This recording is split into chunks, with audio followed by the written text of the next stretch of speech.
soo kuma dheeri soo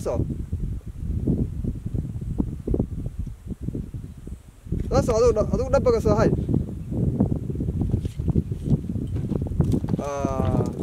soo adigu mar leeyahay istaagin sidaadaba ha istaagin soo soco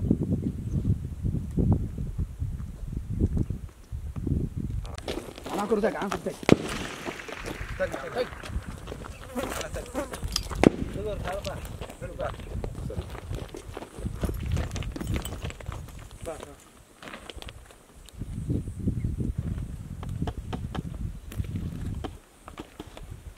عالو كيستي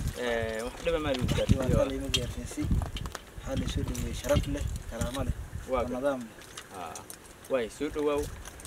dadkan waa dadkaagii ana walaalaha aan nahay maadaama aad cadow ka soo baxdaan hadda wixii waray wixii akhbaarana meelaha aan tagayna insha Allah bismillaahir rahmaanir rahiim waxaan rabaa aan ka sheego degmada Quraceel ee gobolka Galgaduud amaankeedu waa uu sugan yahay 100% waxaana amaanka degmada ka shaqeeya ciidanka booliiska degmada Quraceel ee gobolka Galgaduud qaybta guud ee Galmudug amaanka inuu sugnaado waxa ciidamada kala shaqeeya shacabka ku nool degmada Quraceel waxaan shacabku u mahadcelinaynaa sida sharafta leh ee inoola shaqeynayaan inta kadib waxaan rabaa maanta inaan halkan ka soo gudbino maalmahan waxaa socday howlgal ballaaran oo ay wadeen ciidamada dawladda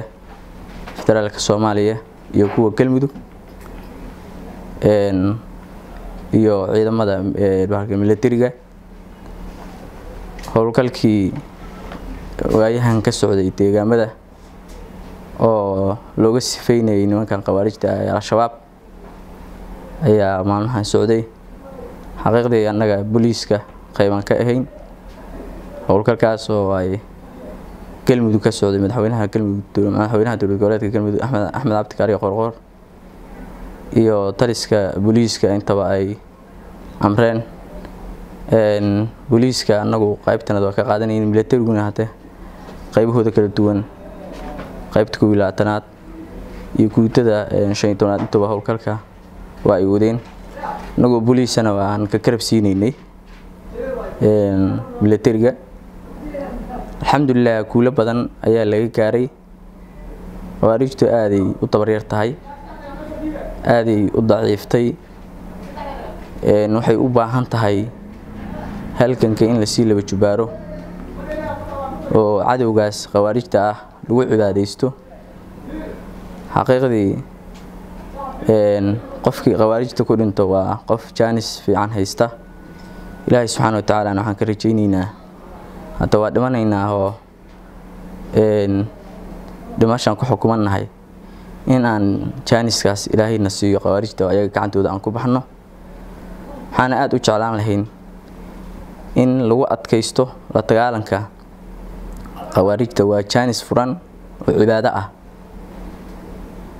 waxaan kaloon rabaa inaan halkan ka sheego ninkan dhalinyarada ah ee walaalkana ah wuxuu xiriir ka soo sameeyay deegaanka la yiraahdo Brujeed oo ay ku sugan yihiin khawaarijtu xiriirkiisii markii aan helnane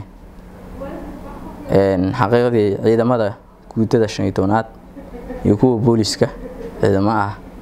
ka tirsan ayaan aaday halkaas iyagana ka soo waday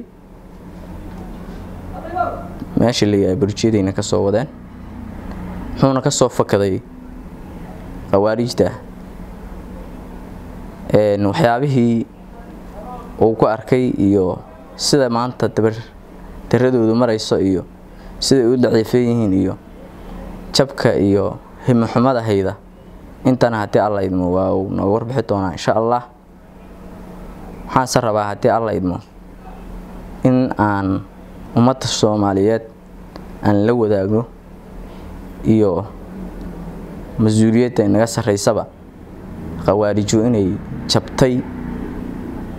qawaarijo waa jabtay, waxayna u baahan tahay in la dhammaystiro insha allahu. wax moraal ah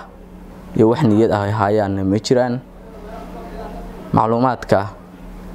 ugu wanaagsan ee aan ka helnay yarkan ka soo fakaday khawaarijta waxaa ka mid ah inay wax allaale wixii ajnabi ahay oo la joogay ee iskaga baxeen deegaanka oo ka fakadeen oo badda duuma ka raaceen. waxa meelaha joogo kalane inay hadba meel wax yar iskugu geynayaan, meel ay ku hoydaan oo maaragtay iskugu tagaan aysan jirinin sababa